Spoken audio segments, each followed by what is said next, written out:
Hi hello welcome back to my channel. అందరూ ఎలా ఉన్నారు? నేనైతే చాలా బాగున్నా. అవును, మీరు ఇండిపెండెన్స్ డే లేదంటే రిపబ్లిక్ డే వచ్చినప్పుడు చిన్నప్పుడు ఎలా సెలబ్రేట్ చేసుకునేవాళ్ళు? నేనైతే సూపర్గా సెలబ్రేట్ చేసుకునేదాన్ని. మా స్కూల్లో అయితే 2-3 రోజుల ముందే మంచిగా ఆటల పోటీలు అయితే పెట్టేటోళ్ళు. ఫుల్గా ఆడేదాన్ని. రన్నింగ్, కబడ్డీ, ఖోఖో, కప్పగంతులు, ఇంకా కుర్చీ పరుగు, మ్యూజికల్ చైర్ అయితే నాకు భలే అనిపించేది. ఎప్పుడు నేనే గెలిచేదాన్ని. నాకైతే ఫుల్ గిఫ్ట్లు కూడా వచ్చినాయి. గిన్నెలు, గ్లాసులు, ఇంకా సోప్ బాక్స్లు, ఎరేజర్స్, పెన్సిల్స్. చిన్నప్పుడు అన్నీ ఇవే ఇచ్చేవాళ్ళు కదా, భలే అనిపించేవి అసలు. ఇంకా ముందు రోజే అయితే తొందరగానే స్కూల్ వదిలేసేవారు. ఇంకా వచ్చిన తర్వాత మైదా కోసం అయితే వెళ్ళే వాళ్ళము. కొంచెం లేట్ అయినా వేరే వాళ్ళు తెంపుకుంటారని తొందరగా వెళ్ళి ఇంకా మైదాకైతే తెంపుకొచ్చుకొని రోలు ముందు కూర్చొని ఇంకా ఒకటి దంచేదాన్ని మా అమ్మ వచ్చేవరకు. అమ్మ పనికి వెళ్ళొచ్చిన తర్వాత ఇంకా అమ్మ తీసుకునేది. ఇంకా 2 చేతులకు 2 కాళ్ళకైతే మంచిగా పెట్టుకునేదాన్ని. తర్వాత మా బాపు మా అమ్మను ఎవరో ఒకరు అన్నం అయితే తినబెట్టేటోళ్ళు. నైట్ అంతా అసలు నిద్ర పట్టేది కాదు.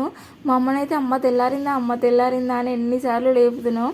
స్నానం చేసేటప్పుడు కూడా మా అన్నకి నాకు ఫుల్గా గొడవ, నేను ఫస్ట్ అని. ఇంకా ఆ రోజైతే ఐరన్ చేసిన బట్టలు, కొత్త రిబ్బన్స్, ఫ్లవర్స్, ఇలా అన్నీ కొత్తగా ఉండాలనిపించేది. ఇంకా మంచిగా 2 జల్లు రిబ్బన్స్తో వేసి నిండుగా పూలు పెట్టుకొని ఇంకా ఫ్లాగ్ హోస్టింగ్కి అయితే వెళ్ళేదన్న. అక్కడ జనగణమన కూడా పాడేదాన్ని నేను. కొన్నిసార్లు అయితే మిస్టేక్స్ అయ్యేవి చిన్నప్పుడు.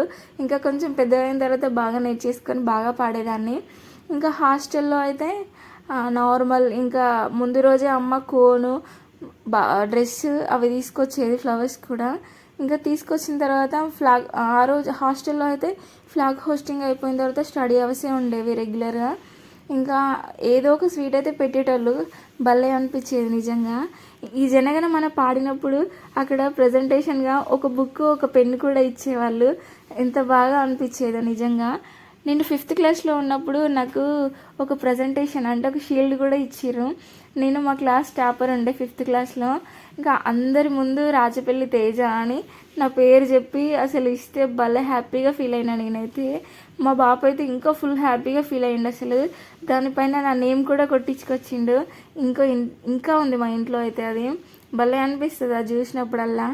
మా బాపు అయితే అప్పుడు చాలా అంటే చాలా హ్యాపీగా ఫీల్ అయ్యిండు. అట్లా అయితే చిన్నప్పుడు సెలబ్రేట్ చేసుకునే వాళ్ళం కదా. ఇప్పుడు స్టైల్ కొంచెం వేరనుకోండి, జెన్జీ స్టైల్.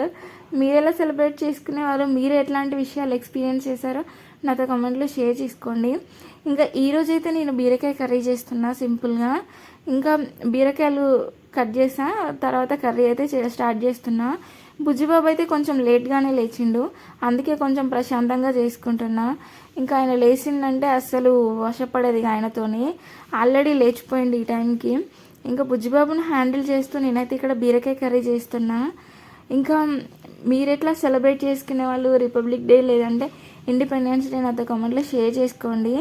ఇంకా బుజ్జిబాబు అయితే లేచేశాడు చూసారా, ఎత్తుకునే టైం అయితే వచ్చేసింది. ఇంకా నరేష్ కోసం అయితే బాక్స్ పెడుతున్నా. ఇంకా ఆయన కోసం బాక్స్ పెట్టేసరికి కర్రీ కూడా ఫుల్గా అయిపోయింది. ఇంకా కర్రీ కూడా పెట్టేసి బుజ్జిబాబుకి అయితే అన్నం పెట్టేస్తున్నా. మార్నింగ్ అయితే అంత పొద్దున్న ఏం చేయలేదు, అందుకోసం అయితే నేను బుజ్జిబాబు కోసం రైసే పెట్టేస్తున్నా. ఇంకా ఆ గ్యాప్లోనే నేను గిన్నెలు కూడా వాష్ చేసా. ఇంకా ఎంత ఫాస్ట్గా చేసుకుంటే పనులు అంత మంచిది కదా. ఇంకా నరేష్ కూడా తింటున్నాడు, ఇక్కడ బుజ్జిబాబు కూడా తింటున్నాడు. ఇంకా తినేటప్పుడు కూడా మొత్తం నరేష్ చుట్టే తిరుగుతూ ఉంటాడు. ఆయన వెళ్ళే వరకు అసలు కంట్రోల్ చేయలేం బుజ్జిబాబును. వాళ్ళ డాడీతో ఆ బాండింగ్ అయితే బాగుంది, నాకు భలే అనిపిస్తుంది. ఇంకా నరేష్ అయితే రెడీ అయిపోయి ఆయన అయితే వెళ్ళిపోతున్నారు.